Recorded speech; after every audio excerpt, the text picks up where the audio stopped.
Hello everyone, back again with the table in this video. I'm going to recap one of a thriller films from 2005, Hard Candy, before we get in the storyline. I like to wish everyone happy and great day. The movie opens with a chat window between Lensman 319 and Thong Girl 14. It is obvious that they have been chatting, and they make a plan to meet at a local coffee shop that day at 11 a.m. at the coffee shop called Nighthawks, after the famous painting by Ed Hopper. We meet Thong Girl, 14 Haley Stark, who is eating a piece of chocolate cake. Jeff Culver walks up to her. She turns and sheepishly smiles and asks Jeff. She has chocolate on her lips and tells him it is amazing, and he has to try it. He wipes the chocolate off her lips and sucks on his thumb. She tells him that he does not seem like the kind of guy that needs to meet girls on the internet since he is clearly good-looking. He says that he prefers it that way because he gets to meet the person first. And that is a photographer. He has found that faces lie. She asks if her face lies. He studies her faces and says she is longing, wanting, needing more chocolate. She laughs and a rapport is established between the two. She turns back to the counter and orders more chocolate and coffee, and he pays for it. He also buys her a Nighthawks t-shirt. She models the shirt for him. When she is in the bathroom, she quickly opens the door to reveal herself and only her top. And we see that Jeff is visibly agitated. He keeps saying that she is only a little girl and that he has to wait 4 years before he could be with her. They sit and talk in there for a while as the camera pans over a poster of a missing girl. Donna on the message board behind them. He has a live concert MP3 of a band that she loves at his apartment, and she invites herself over to listen to it, even though they both decide that it is crazy to do so as they are talking. He points to a huge book in her bag that she covers up and says is a medical textbook from her dad who teaches at a university. They drive in his car to his home. It seems to be some distance from town, and they show the windy roads he takes to get there. Jeff lives in a clean, well-decorated apartment. There are pictures of scantily clad young models on his wall. Haley takes an immediate interest in these pictures and asks how many of these girls he has slept with. One in particular. Janelle has the date March 19th on it, and Jeff gets antsy when Haley takes it off the wall. He grabs it from her and puts it back. He gets her a drink while she is listening to the MP3, and she says she doesn't drink anything. She hasn't mixed herself. She goes into the kitchen and mixes screwdrivers. When Jeff is slow in drinking, she insists that he keep pace with her. She asks to be photographed and plays music loudly and jumps on the couch. He is getting dizzy and weak and finally collapses. When Jeff wakes up, he is tied to a wheelchair, and Haley has completely changed. The innocent, shy girl we met in the beginning was just an act. She has come with a purpose. We learned that she drugged him, and that she specifically chose this day to meet him because his neighbors were out and no one would hear him screaming. He accuses her of stalking him. She says that he has been stalking her. Holly has been chatting with him under many screen names online with different ages, and he was only interested in the ones that were under 18. Jeff claims to have had a connection with her. She accuses him of researching topics that she says she is interested in, and reveals that she hates the band that she came over to listen to. She accuses Jeff of being a pedophile and says she is going to search his house for clues. He denies it, saying he didn't do anything, and that she invited herself and was the one being forward. She says that he is the adult and should know better. Haley searches the house and doesn't find anything. She thinks this is suspicious, because men usually have some sort of porn around, and he doesn't even have. That he does have records on his computer that pictures were downloaded, but the pictures are not there. She suspects that this is where the kiddie porn is in the search. She finds a gun in a box under his bed. She takes out the gun and throws in on the bed.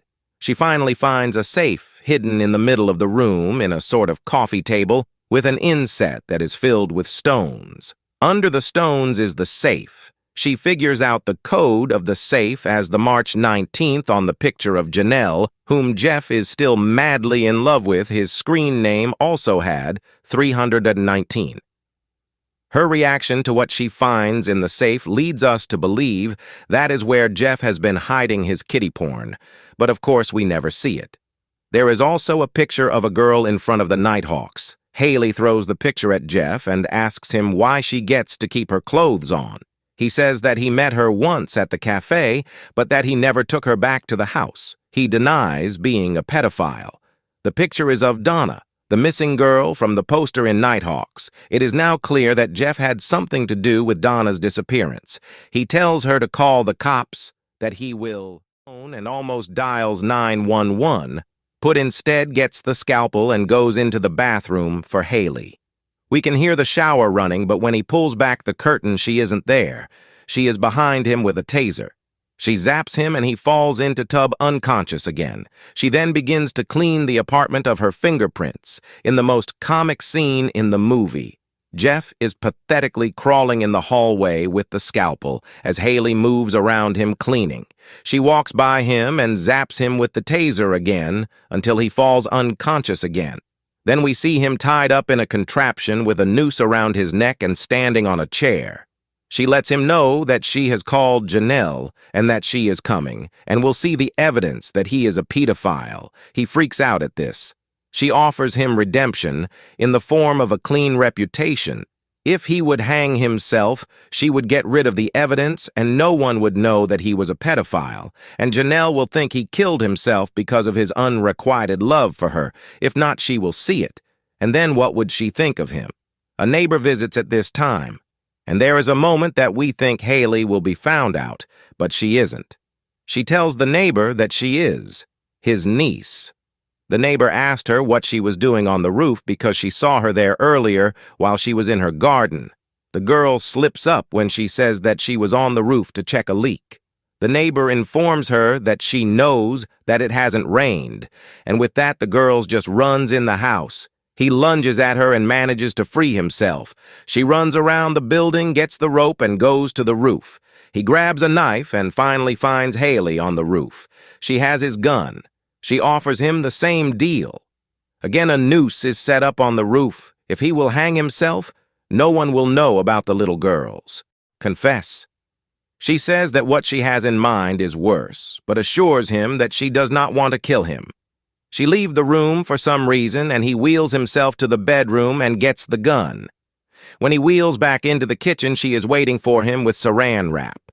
She wraps his face until he passes out. When he comes to again, he is strapped to a wheelie table with his pants off and a bag of ice on his genitals. Haley is wearing a green surgeon smock. She announces that she will castrate him, goes into his studio, and sets up his camera so he can watch it. He cries.